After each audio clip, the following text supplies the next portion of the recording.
Hey. Happy Friday, everybody. Welcome to the Nitty Grit. I am your host, Chantel Denise, and I am so excited to be back again this week, y'all. As you know, last week we've closed our 4C series with my husband. Had a great time with that, but I heard it through the grapevine that y'all wanted more conversation, talk about relationships. So, with that said, I came ready to serve, and this time I'm bringing some of my peeps in on the situation, some more peeps who have some skills in this particular area. So, without further ado, y'all, I'd like to invite a good friend of mine, a sister. She's everything. She's one of the most amazing people you could ever have in your life. She is a marriage and family therapist. Y'all, without further ado, I want to bring my girl, Shawn LaRe Brinkley. Welcome to the room, Shawn LaRe. How you doing? I'm doing very well. Thank you. Boy, that introduction, I love it. I'm glad you do because it's all so true. How are you doing today? I am doing well. It's been a great, hectic day. It was my day off, so I got to play a little bit. And so feeling good. Good. I am glad you are here. As you know, you got a chance to watch a little bit of the 4Cs conversation, right? Yes, I did. I loved it. Yeah. So, John and I, we got those 4Cs during, actually, my mother-in-law gave them to us like on the day of our wedding. I think she like pulled me to the side and she just broke these 4Cs down, right? Love And it. so we've kept them for 25 years. Now, we haven't always done well at them, but we kept Well, them. But being that we were talking about, communication, commitment, caring, yes. and compromise, that was our series. I wanted to have you come on because I wanted to take like a deeper dive Mhm. into this relationship thing, because I think even with the 4Cs and having the tools that we've learned of how to apply those, I always think that, therapy is a big thing that is coming about now for a lot of people in relationships. Yes. I want we'll talk more about that. But before, I would love for you to introduce yourself and give the people a little bit about what you do before we jump into these questions. Is that cool? Absolutely. So, Let's yeah. go, sis. All right. So, as Chantel told you, I'm a licensed marriage family therapist, and I'm in private practice in Encino, California. Very excited about that. This level of private practice is new to me because I have a group practice now. So that means that I have 5 therapists that work under me. Yeah. And so in my practice, we work a lot with trauma. We work with children. We work with adult survivors of childhood sexual abuse. So we work with a lot of life trauma and the way that people have sort of been able to manage life after they've had trauma. So we're about not focusing on the trauma itself, but focusing on life after the trauma. So that's the kind of work that we do. We also, of course, licensed marriage family therapists. We see couples, and we see couples premarital. We see couples who are dating. We see couples who've been married for a really long time, and those who are just getting started and want to kind of, get a tune up before they get started to kind of know to go. And then those who have been seasoned in their marriage, like you guys, 25 years, who come in for a tune up. And you'd be surprised. I mean, we have couples who are like grandparents. And, well, look, I'm a grandparent myself, but I mean, like older grandparents, geriatric people come to therapy for couples counseling, y'all. So it blew my mind, and it excited me all at once, I love it. I love that you said that people come for a tune-up. That is a great word, because I think that for me, that means we're never at a place where we've arrived, right? There's always work to be done, because the longer you are in a marriage, the more you're learning about one another. The more you are in a relationship, the more you're learning about each other. Absolutely. And the minute you stop learning about each other, that's when everything all falls apart, right? Yeah, the flags go up. And listen, one of the reasons Wednesday is my favorite day, besides the fact that it is my day off, it is the day that I get to go and get my own therapy. Okay. So even though I work in the field, I am the first one to tell you I would never go to a therapist who didn't have a therapist. Okay, Mm, wouldn't do it. Mm-mm. that's a good point. I like that. Yeah, So you believe in that kind of like helping yourself help somebody else, help exactly. yourself help somebody else. I Yeah. love it. What did I they use? love What it. is Jerry Maguire? Help me, help you. Help me help you. Yes. I My like it. therapist helps me help you. Well, girl, thanks so much for sharing that. I always appreciate what you do because I get to give my little, I'm just throw this out there, y'all. I get my little freebies from her every now and then. I just take them when I get them. So thank you for helping me sometimes. Absolutely. Well, I'd like to dig a little bit deep because I think there's, some people are opening up to therapy, right? But Mm-hmm. there's still a group of people that are they just will not consider it because Yeah. I believe they don't understand it. So I Mm-hmm. want to have let's talk therapy a little bit about like, can you just even tell us the basic meaning of what it actually is, the root word, or anything you could educate us with? Because I would love for the people that are watching to really understand that. Absolutely. And I love this whole root word thing that we've gotten on as a result of you and your husband, because when you guys started talking about doing that as we went through the Bible, it like blew my Mm-hmm. mind and kind of opened up my world in terms of knowledge of the Bible and understanding it in a whole different way. As I've said to you before, it kind of made it come alive and be in like living color. And so Yeah. I think understanding the root of words is so important. And we can then take a look at like where it is now and how we got there, right? Mm. So therapy, also known as therapy or therapy, in other languages. And in Greek, the origin of it is Greek and it's therapeuin.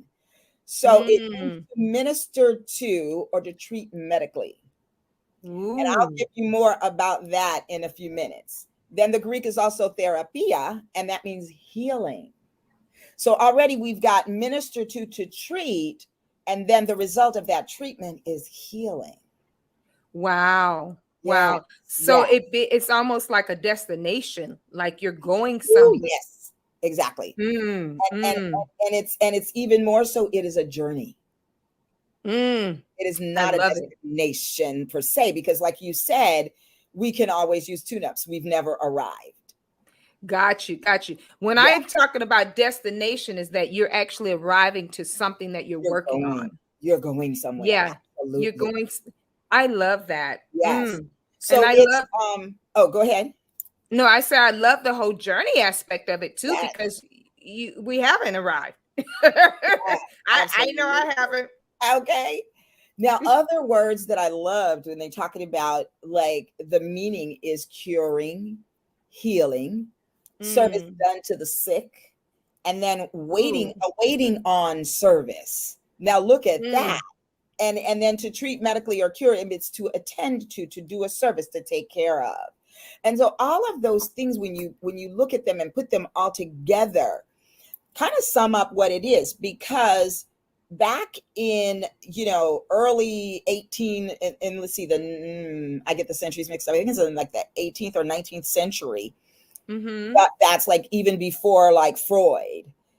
Therapy was the idea of therapy, or psychology was a medical thing. And Mm. so it was medical doctors, and it was known to treat sick people. And so they thought that if somebody had an episode of maybe what we would now know as bipolar, or someone who had schizophrenia, they put them all in Yeah. this place in asylums, and they put them Mm. there. And it was like a medical thing, like they were sick inside, is what the thinking was.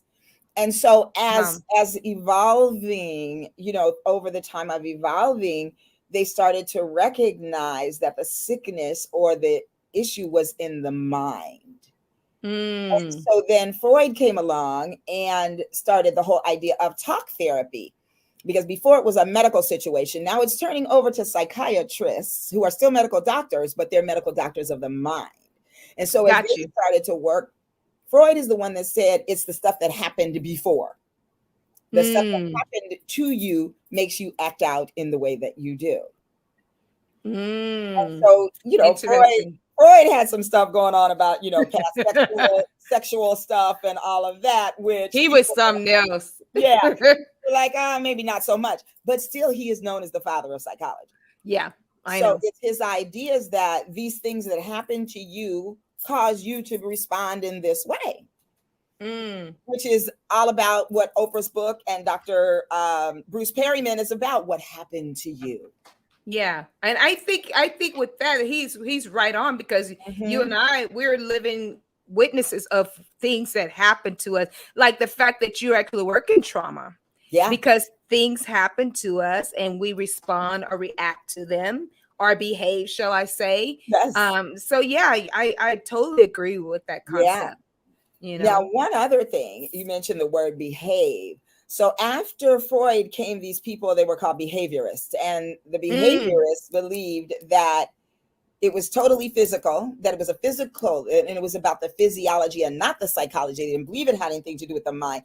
And they thought that behavior was about science, and and that it had nothing to do with our cognitions, nothing to do with emotions or feelings. Wow. And I gotta be honest, in my doctorate program right now, that has been my worst chapter and my worst class. I'm like, no. You're like fighting, like, yes. No! But I get now why I had to go through that and understand that psychology comes from philosophy. So that's why we have Plato and Aristotle, and they did all this work about the soul and connecting the soul and the mind. So it's fascinating, y'all. I could go on and on and on. In fact, it sounds like it. It sounds like, well, that's why I wanted you on, because I wanted you to educate people and break some stuff down and, get down to the grit with some stuff. Yes, so thank you for that. I really appreciate that. I wanted to ask you, and just moving along a little bit in regards to therapy, like, how would you say therapy is like a universal resource for relationships? Because you kind of explain what it is. How is it, how does it help relationships? Well, because could you tell me some of the benefits? Yes, absolutely. So whenever you're in a relationship, you come to the relationship, right? So yeah. So everything that you have experienced, been through, done, thought even, comes to the relationship, right? We have our different opinions, our different thoughts, our different experiences. So here's person A comes and they bring experiences of past childhood trauma, maybe abuse, maybe physical, sexual abuse, and all of this. Then we have person B who comes to the relationship with a parent who maybe wasn't attentive, didn't pay attention to them, had no, we call them permissive, right? Whatever you do is fine. Eyes are not on you. You jumping all up and down. Hey, here I am. And they're like, yeah, there's my kid, right? So that kind of a parent. And then neglectful. So now two grown folks come to this relationship, and it's almost like you're in the playground again. Wow. Because it's like, well, you said this and you hurt my feelings. Well, you shouldn't be so sensitive. Those kinds of things come out because each of you are coming with different experiences. And so in a relationship, which is a connection, there are things that will repel that connection. And so that can be the things that we bring to the relationship. And so it's important to look at those things. So for a relationship to work, each person has to look at what they're bringing. Nice. So you feel like sometimes therapy is a good place to work out and be aware of those things. Because sometimes, I would be honest with you, sometimes there were times where my husband was explaining things and I'm like, I just was not getting him. I'm like, you just got to move on, get over that. Like them pat answers, Yes. But like what you're saying and what I'm hearing you say is that, we have to be aware of what we're bringing into the relationship. With therapy, what are some, like, if you were to say, like, hey, here's another practical, there's awareness, what other things could you say that therapy could assist some person in their relationship, like another benefit? Yeah, well, let's go to what you said, right? That Mm-hmm. sometimes you weren't understanding what he Yeah. was saying, what John was saying, and it was foreign to you. It didn't make sense. So let's say that you're in a foreign country and you don't speak the language, right? What do you need? You need a translator. And so Ooh, that's what your therapist can be for you, is a translator. You know, nice. Nice. you Oh, know, girl, I like that. yeah, because sometimes, excuse the pun, but I thought William was speaking Greek. Okay. I'm like, what? Huh? What are you talking about? Why he say that? Why he feel that way? And What you talking about, Willis? what you talking about? And it would be like, oh, because we went to counseling, we definitely went to therapy, and it helped us to understand one another. Because when you're all up in your feelings and in your emotions, there's all this stuff that doesn't allow you to even be rational about it, because you're all living in the back part of your brain, where that's where all the emotions live. Up here, where the frontal lobe is, and this is your thinking, your reasoning, your decision making, it's all like done. I'm not talking, because this is all going on back here. And so you can't get anywhere. You're at an impasse. Wow. I love that benefit of being a translator.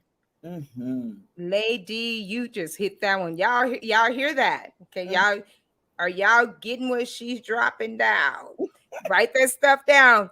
So give me one other benefit. This is good. I want to keep on this. Okay. What other benefit? You got a translator helping you be aware of what's going on, and someone actually communicating in a way where the other person can hear, because the translator is such a great person. That's a huge benefit. Yes. And I love that you use that analogy, because I remember going over to France and I was like, I don't know y'all language. I'm sorry.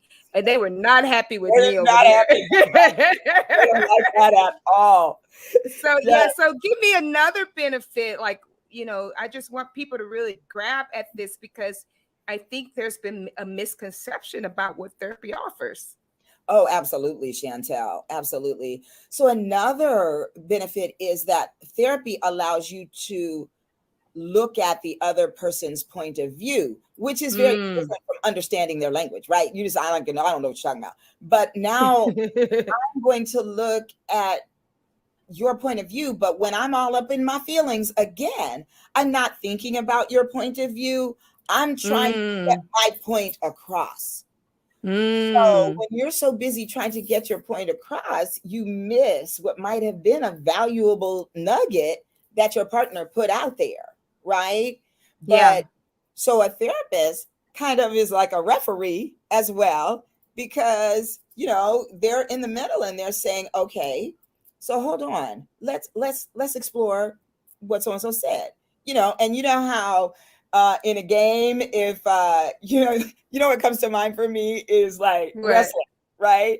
In wrestling, the therapist, the referee is like foul play, or no, hitting below the belt, those kinds of things. The therapist is like, oh, wait a minute, hold everything.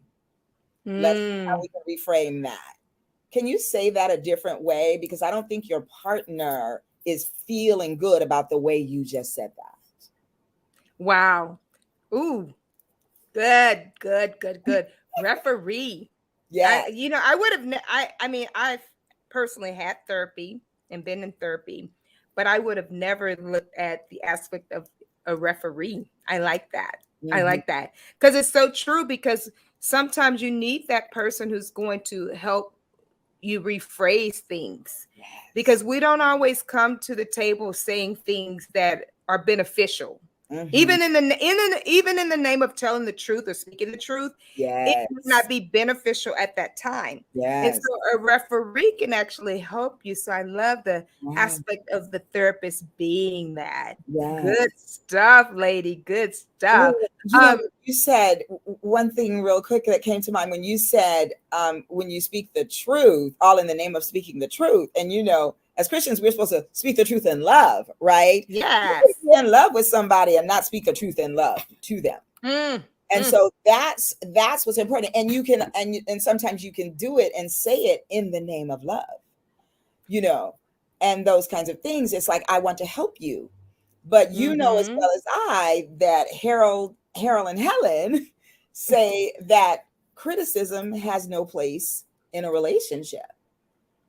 And when I tell my clients that, they're like, well, what about constructive criticism? It's like, because you know good and well you're not trying to be constructive. You're trying to throw some shade, right? Yeah. You're trying to dig deep here. You want to stab it in. Go ahead and make them bleed. Just push the knife further in there and make them bleed. Yes. You know, that's what's happening. It's That's so true. really what's happening. It is so true. And the therapist can call, file, timeout, you know, all those kinds of things, because those things are so detrimental to a relationship. So your therapist can help you communicate in a way that you can both hear one another. Yeah. And that you can respect somebody else's, what their thoughts are. You don't have to agree. You don't. Do not absolutely have to agree. You're not always going to agree. But you can agree to disagree, and not in the cliche way, like, yeah, well, I agree to disagree, and you walk off huffing and puffing. Yeah. But like, okay, babe, yeah, we're just here. I love you still. You know, it's kind of like what John and I talked about on our 4C's relationship series. We were talking about how, you know, when you're communicating with someone, or if you're committed somewhere, you're actually you've signed up to come with the person. Oh, yes. And so in relationships, what you're talking about is like, we have to actually, in order to be able to experience the best in that relationship, in that session with a therapist working on our relationships, we have to come in there with the mindset of, I'm coming with, because we're coming here together to work things out. But we obviously need some tools, which that's where you come in, because so far we haven't been able to work this out in the way that it benefits both of us. So thank you for that. What do you think? Or I mean, I don't know if you have looked into this or not, but I'd love to know what your thoughts are on, like, what are the statistics of a relationship that's successful, of people who have went to therapy versus people who do not go? Are they in this? Can you drop that a little bit? Because I'd love to hear that. I actually got to tell you this. So marriage family therapy is so part of the newer pieces of this profession, right? Which is why sometimes we have a hard time getting some of the benefits that like a licensed clinical social worker gets. To be honest with you, a lot of people don't know that when you say social worker, people think of a person that's going to give you resources and that kind of thing, help you find housing, help you find this, or, you know, but help you find a therapist, right? But I learned that clinical social workers, that's the key word, is clinical social workers are therapists. And there's a misnomer that licensed marriage family therapists only work with couples or families. And that's not true. They're trained to work with individuals because, as I stated before, anything that happens in your relationship or happens with you individually impacts your relationships, right? So whereas we do that, then yes, we can help you with your depression and your anxiety and all of that, because your family is getting a piece of that. Your couplehood is suffering when there's that going on. So in the 80s is about when marriage family therapy kind of got popular. And at that time, the statistics were that people who went to therapy were about 50-50. Their success rate was about 50-50. Now, today, with all of the things that people are starting to learn, with all of the things that people are faced with today, and not just the global pandemic, but just, you know, the more toys we have the harder the game gets. Right. Mm. And so as we advance in technology, we found that social media in 2009, when I joined Facebook, I thought, oh, this is the greatest thing since sliced bread. And then when I looked up and I was there for 5 hours and I hadn't done a doggone thing, I was like, okay, wait a minute. Maybe this is a great thing. Yeah. So come up with these great ideas and we have them, and then we learn the benefit, the negative aspects of it, right? And all of those things have impacted our lives, our couplehood. I have couples, young couples, who come in and the way they communicate is via texting or via Instagram. And are you ready for this? Instagram has caused more problems in people's relationships Wow. than you would ever imagine. Not so one thing, of course, is the idea of sliding into the DMs, right? But even liking a post, who likes your post? I posted something and he didn't even like it, but he liked the post that he or she, right? Interesting. So all of those things have made me realize we don't know how to do this. This is different. And it is. The amount of people going to couples counseling has increased. Therefore, the success rate, though, has increased as well. It would be a shame if more people were coming and it was still 50-50, right? So now 75% of the people that come to therapy actually have a success rate. And that's what, 3/4. So that's pretty good. That's good. Wow. Yeah. I love it. I love it. Y'all, so you hearing that? Therapy does work. It does work. The statistics show that. Good stuff. Good stuff. Yeah. Thank you for sharing that with us. Now, girl, I want to get personal because I always like to get up close and personal with folk about just their own personal journey. Mm-hmm. And I just wanted to ask you, like, as a therapist, and you actually mentioned this a little bit earlier. You touched on it, but I want to go a little bit deeper. As a therapist personally, I know you have chosen therapy for yourself, right? Because you mentioned that earlier. Yeah. How has it helped you maintain a healthy relationship? I mean, what did you learn from it? How did it help you? What have you learned from it? Yes. Well, both individual and couples therapy has helped me with my relationship with William when he was here. God bless him. Because I would get frustrated, especially in the beginning when we were like grown up folks, had been grown a long time. And here we come trying to be married and talking about like, I'm bringing stuff that, this is how I am. This is just, this is it, and I will never forget this, Chantel. You remember when the Milners, our dear friends, used to have the couples party? Yes. And so when I miss those. Oh, me too. I was always like, what they be doing up in that couples party? Because I wasn't a part of a couple, right? And so when William and I were engaged, they let us come.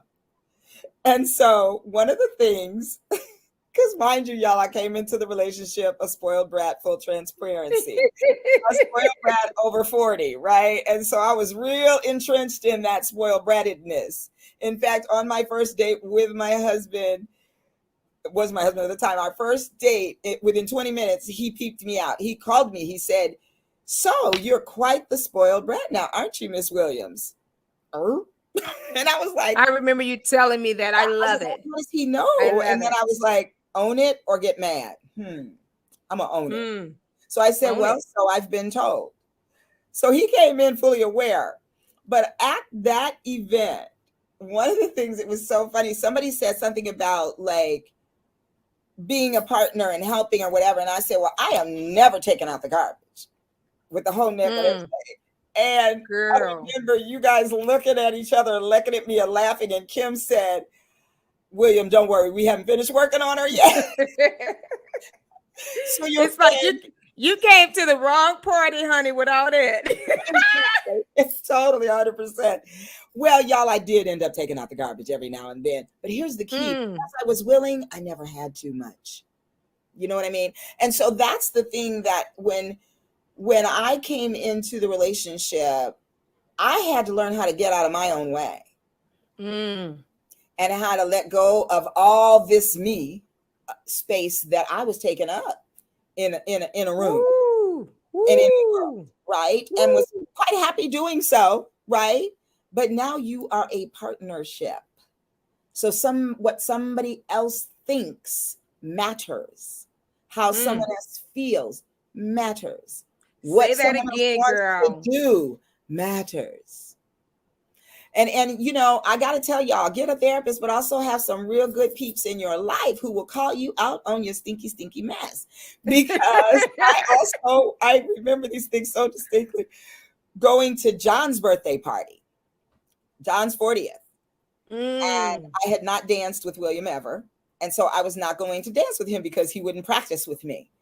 And y'all know me, I love to dance. So I'm sitting there just in my seat, and finally Brick House came on. And I couldn't sit in the seat anymore.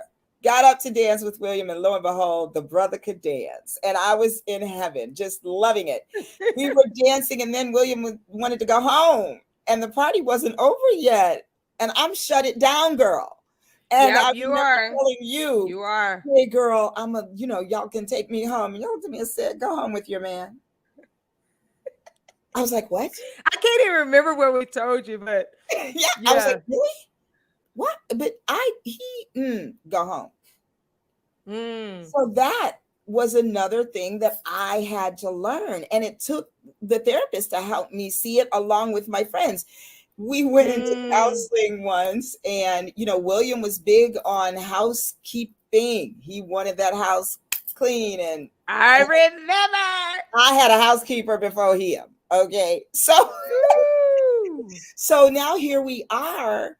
I didn't even know what that was supposed to look like. But what I learned is that was part of his love language. Acts of service. Now, here's what happened in therapy, y'all.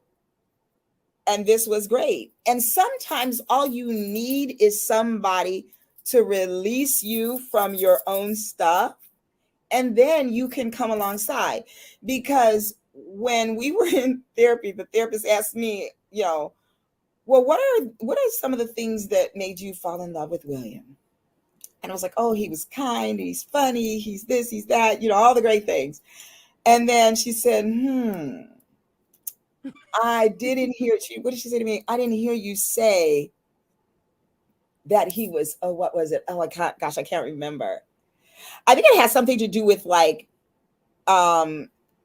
complimenting me and all of that kind of stuff, like words of affirmation. And then they asked him the same thing. And he said, oh, she's beautiful, she's smart, she's this, she's that, she's the other. And, they said to him, William, I didn't hear you say that she was an amazing housekeeper and cook. So it helps with perspective, right? Nice. There are all these great things. There are all these great things about him or her that we bring to the table. So isn't it okay if we don't check off every single box? Ooh, but knowing that's a good one. The permission for me to be just like, oh, he gets me now. It actually made me kind of want to do that for him. I've never been good at it, y'all. I'm just not my thing. I really get like you sometimes, you know what I mean? Woo! So just, the restaurants love you because you've been ordering a lot. Order, bring it off. I'm bring good. It in, drop it off. Sidebar, y'all. Sidebars. Yes, totally. But I think a lot of it was learning about yourself and learning where you can step aside. Yeah. And make space for someone else. That's what it really helped us. I love that. Thank you, Shawn LaRe, because you really embrace who you are. With what you just shared, you're like, the fact that you realize that there's a lot of you in the room. There's a lot. Yeah, and the cool thing about it is you can carry the room. That's what's cool about it. You actually can carry the room by yourself. But I love how you pivoted to looking at, I'm in a relationship. So there's sometimes I can't just come in there with all of me. I'm Yeah, guns coming away. with somebody here. Wow. I'm no longer single. And that's something for y'all that are watching on Facebook and YouTube. When you come into a relationship and you are married, there is no claim for single living. There is claim for individual, like I'm a human, and yes, I can go to the spa if I want to, and I don't have to go with my husband. Yes, you need to do stuff for yourself, but the whole aspect of when you're coming together in that relationship and it's all about you, that's a huge problem. And I Absolutely. love that, you went and you discovered that, you learned that, like, okay, this is not going to work here.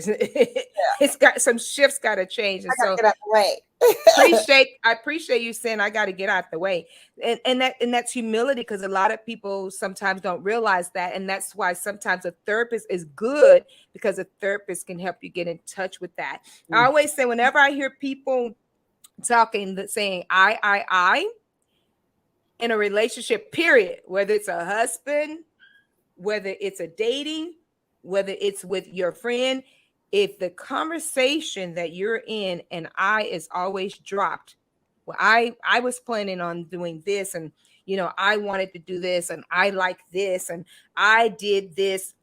Honey, if that is you, if you're listening right now, you're the reason you may be having problems in your relationship is because the I has to be removed and be replaced with a we or an us in any relationship. So good, Chantel. Absolutely. It's like I had to learn that too. And you just shared that. Yes. I want to ask you this, like, um you talked about how the things that you had went to, the things that you accomplished in therapy and how they helped you. I want to know, is there any area in your life that you could say, well, um I've neglected taking care of myself in my relationship? Like, is there any aspect of that? Like, Mhm. how have you neglected yourself? If you haven't, that's fine. But is there any area? Because I would love for people to know areas where even in the attempt of being in relationships, sometimes there's neglect of ourselves in the relationship. So it actually makes the relationship a little bit challenging. Mhm. You talked about earlier being aware of your upbringing and what you kind of bring to the relationship. Also, sometimes a lot neglecting our individual care Yeah. can affect that relationship. So are there any areas that you would say, I neglected this area and it affected my Well, relationship? I, gosh, I can't think of areas where I neglected Shawn LaRe in the midst of the relationship. Or Or I, any relationship, not just your yeah, husband, just okay. relationships, period. Hmm. Let me think about that for just a second. Oh no, that's okay. While you're doing that, I could just share a little bit. I would tell you, I had a couple of relationships that you know, not necessarily with my husband, not necessarily with my family, but just a relationship in a group, an organization I was a part of, right? And so I basically the people that I was working with, they were kind of like in charge. And so what would happen is they would just tell me what to do. Mm-hmm. Tell me what to do, how to do it, when to do it, and why to do it. Mm. When, what, and how. Mm. And there were things that I knew that it just didn't sit well with me, but I did them anyway. Mm-hmm. And so these are areas where I neglected my own value system in order to service Mm-hmm. them, when I should have stood up for myself and say, you know what? I want to help you, but I can't do that Yeah, because I don't feel good about it for me. got it. You know what I'm saying? So that kind of neglect. And so I share this because those little moments when we neglect taking care of ourselves or standing up for ourselves, they become little moments into big moments. And so what happened, by the time I had to go and talk to this person, I had a huge stack of stuff that had bothered me. Yeah. And so my interaction with them was not a calm interaction. Uh-oh. There was a lot of fireworks happening, Yeah. right? A lot of sparks, because by that point I was like, well, you know what? I'm actually tired of you telling me what to do. Okay. Let's just talk about that. So I won't do that because you are a bully. You know what I'm saying? Mm. Like, it got ugly, but I could have nipped it when I felt that thing inside of me that was like, Yeah. this doesn't go with your value system. You Yeah. know what I'm saying? Yeah. So I learned a lot from that. And I saw that, oh, Chantel, that's actually neglect in Mm. this relationship. And Yeah. it's not fair to that other person, actually, that you didn't self-care yourself. And so you come into the situation, now you're all heated and boiling. Right. Guns blazing. So, Right. and I think that Yeah. happens a lot in different relationships because we're Mhm. not taking care, we're neglecting that part of us that we know, that inner thing that has happened. We can feel it in our bodies that are like, I don't feel Mhm. good about this. Yes. Now, So that part. Two things. Thank you for that clarification, because that helped me to think of, yeah, definitely I have been in a relationship. It wasn't a romantic relationship, but a relationship where I was always holding back, Mm. not wanting to stir the pot or create conflict. I don't like conflict. But that doesn't mean that I can't face it head on. But there Yeah. was something about this particular relationship that I couldn't, Mm. and I didn't, and I found that more and more I was becoming resentful, but also feeling like little pieces of me were being broken away, or also feeling like who I was is not okay. Interesting. And Interesting. so yeah, so I get what you're saying when because again, just not walking in my true who you are-ness, to coin my and that never feels good. It does Yeah. not feel good. Yeah. And if you Mm. and if staying in it too long will actually start to tear away who we are. And so now let's turn that into a romantic relationship.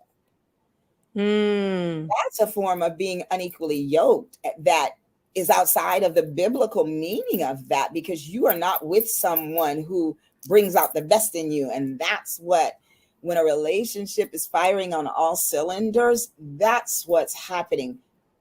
You're bringing out the best in one another. Somebody is carrying your feelings, carrying that Mm. heart tenderly in their hands, and they're not going to get Wow. pushed to it, right? Because they can Wow. spirit of you and your heart. They know that they carry it, and you Yeah. know Yeah. that you carry theirs, and so you walk not tiptoeing, just gingerly and carefully. And I, that's Nice. pieces that when couples come to see me, sometimes that's the piece that's missing. And I Mm. often have to ask couples, do you even like each other? Wow. Because this I see, not good. Not good. Not good. Oh, thank you. Thank you for that. I appreciate you mentioning it too, that holding back, because that's powerful right there. Not authentically being all of you in this situation Yeah. because you are holding back. Oh, good stuff. And that's actually a whole nother conversation. We Yes, could talk indeed. about that part just on its own. But I thank you for that. I want to talk a little bit too about, because sometimes in the aspect of relationships, sometimes when we neglect our self-care or neglect who we are in the relationship, sometimes the other opposite side of that is to have this resistance in our relationships Mm. where we don't see that there's any change that needs to be made. I want to talk a little bit about that because, girl, I struggle with that in them early years of the marriage, because I'm like, well, I'm doing everything that I'm supposed to do. I'm I'm a doing everything, right. right? So So I don't know let's why talk a he little did bit. it How would you say, as a therapist and what you've witnessed, because I'm sure you've witnessed this where Oh, some people are just like, I don't really have anything to change. How yes. does resistance affect that relationship? If you had to sum up and give us some specifics of how would resistance affect a relationship? You know what just popped right into my head? And so I have to say What? that resistance creates resentment. Mm, I love it. I love it. And Because I would agree. yeah, when you are constantly resistant against change, then that person who is the beneficiary of your bad behavior can Mm, resent you. They can resent you and still love you to pieces, but resent you for your lack of willingness to come with compromise like that. By the yeah. way, just have to say, first of all, love that y'all got those 4 C's. Those are the 4 C's are the best 4 C's. That breaking down of compromise to come Mm, with, that was so powerful, because when we think of compromise, we always think of shrinking back, of not getting yeah. our needs met, and not, all of those things. And a lot of times resistance, I believe, is fear of not getting your needs met, not trusting that your needs will be met. So you got to hold fast and strong to this thing that you believe so deeply, when maybe you don't really believe it so deeply. You kind of would like to see, but you're afraid. What if that isn't Mm, what I want it to be or hoped it would be? What if it doesn't serve me?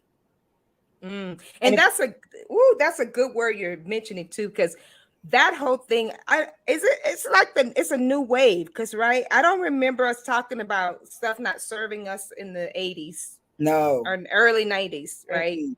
Late 80s girl, but I don't remember us talking these kind of talk. It's like all these new words coming Yeah. about, but you know what people are saying.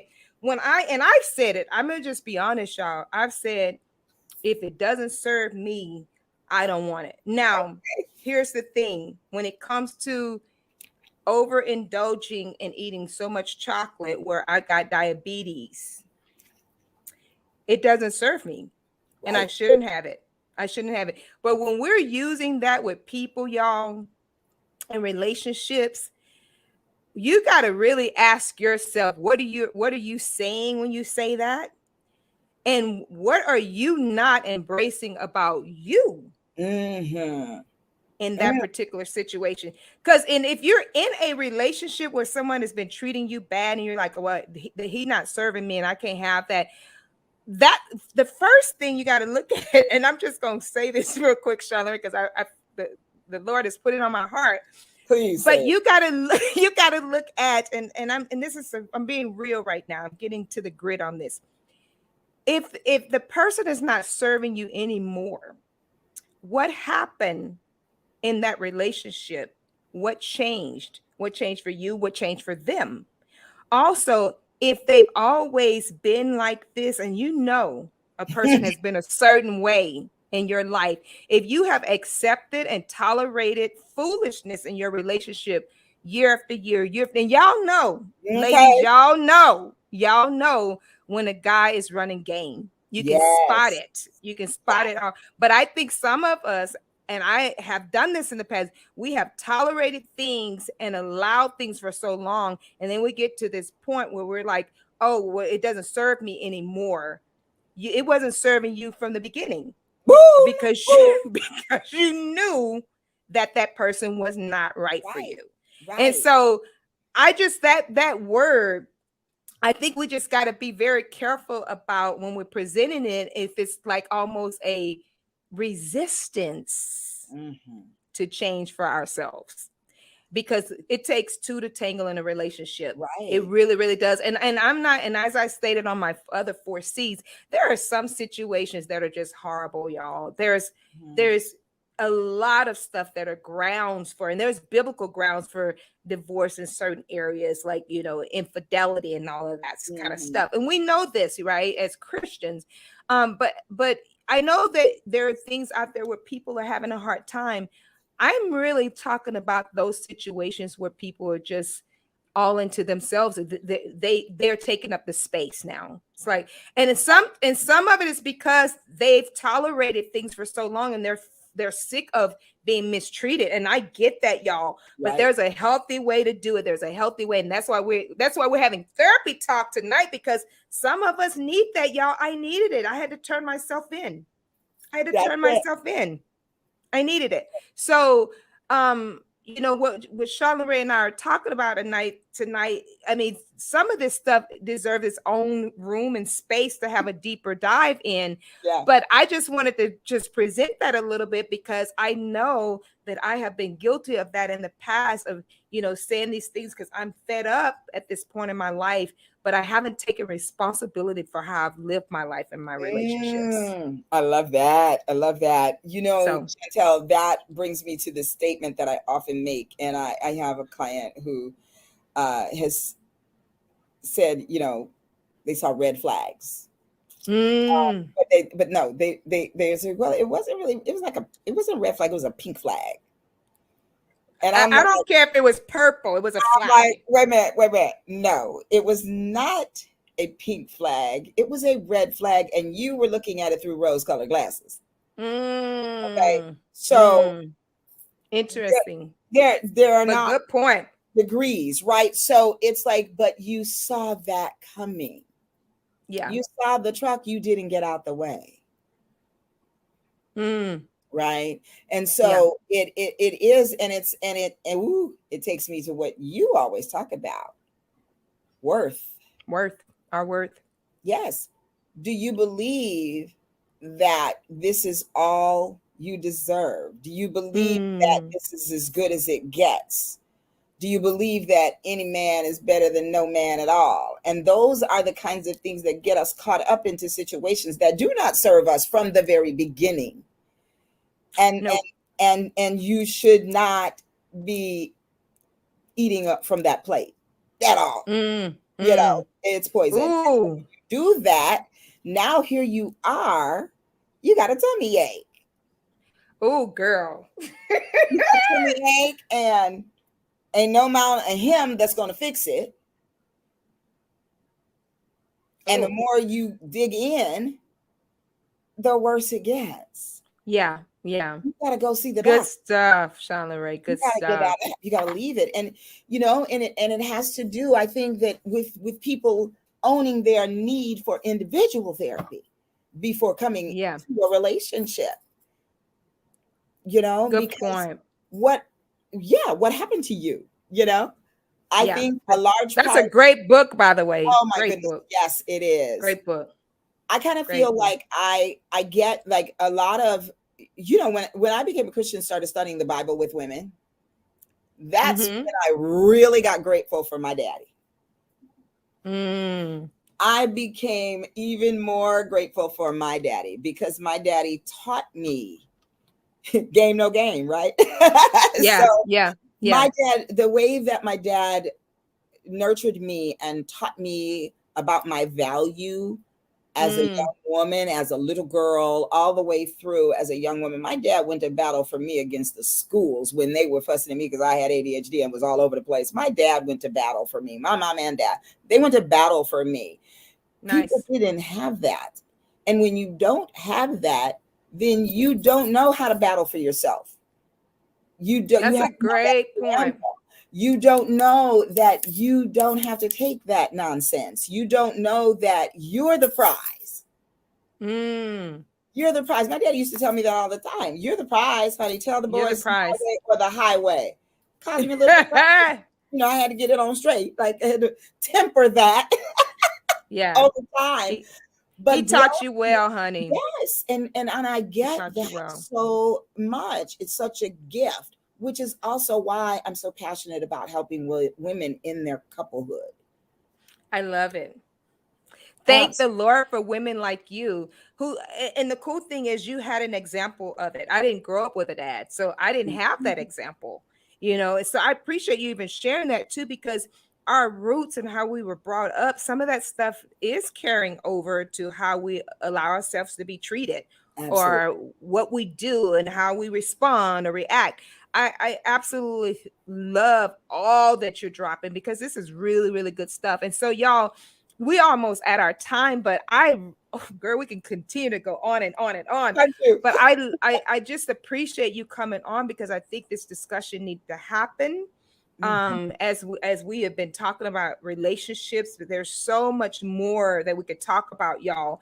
And I do want you to leave your handle, Shawn LaRe, so where people could find you. But in closing, I just want to know is if there's a golden rule that you can share that would be helpful with everybody to just really edify their relationships, what would it be? Wow. Let me.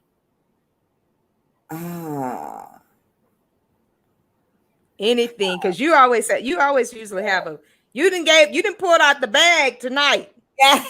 I know you got something else in there, but if there was one thing you could leave the people with that would edify their relationship, like a golden rule that you kind of stand by, that will be helpful for everyone, yes. I would love to hear it. 100%. I just thought of it. Recognize, if you're a woman, recognize that you married a man. And if you're a man, recognize that you married a woman, and you're not the same. Ooh. You think differently. Your brains work differently. So don't expect your partner to think the way that you think, or to do things the way that you do them. You're different people. You're different species. Right. And so even in that, like, there is an amazing, and you've seen it, there's an amazing video. It's called The Tale of Two Brains. Couplehood, you have got to watch it. Google it on, or just put it on YouTube. Watch the 13-minute version until you have really a lot of time. It's a 2-hour thing. I've never seen the whole thing myself, but the 13 minutes and a few seconds one is so valuable, because it talks about the difference between a man's brain and a woman's brain. So don't expect your husband to talk to you all day, all night, and want to giggle and go, that's not you don't do that, right? That's not what he does. No, they grunt. They say, When your husband does that, it doesn't mean he doesn't love you. It doesn't mean he's not listening to you. It means the game is on. Leave him the heck alone. Right? Good one, Shawn LaRe. Thank you. That's all I'm gonna give you a hand for that, baby. So clarify. Yes. Clarify. When you have a thought, clarify it first in your own mind, and then before you blame him or her, clarify, is that what you meant? Because chances are it's not what they said. It's just how they said it. Right? Nice. And so it's important to know that difference. You're different. Thank God you're different. Thank God. Yes. Good stuff, Mama. Thank you. Well, y'all, that is our time. Good stuff, Shawn LaRe. Can you leave them really quickly where they can find you and follow you? Follow me on Instagram at living, like I am living, loved with an ED healing, at Living Loved Healing. DM me, follow me, get some mindful minutes, more relationship stuff. Oh, Boss Talk. And join me on Boss Talk on Wednesday evenings at 6 p.m. on YouTube and on Facebook. And the Facebook is at Living Loved Healing as well. Thank you, awesome, Chantel. Love you, girl. Thank you so much, sis. I appreciate you being on here with me. I love you to pieces. I love you to pieces. As always, y'all, thank you, Facebook. Thank you, YouTube. And as I say to you all the time, make it a great day, because you can. Peace out, y'all. Thank you for watching. I appreciate y'all.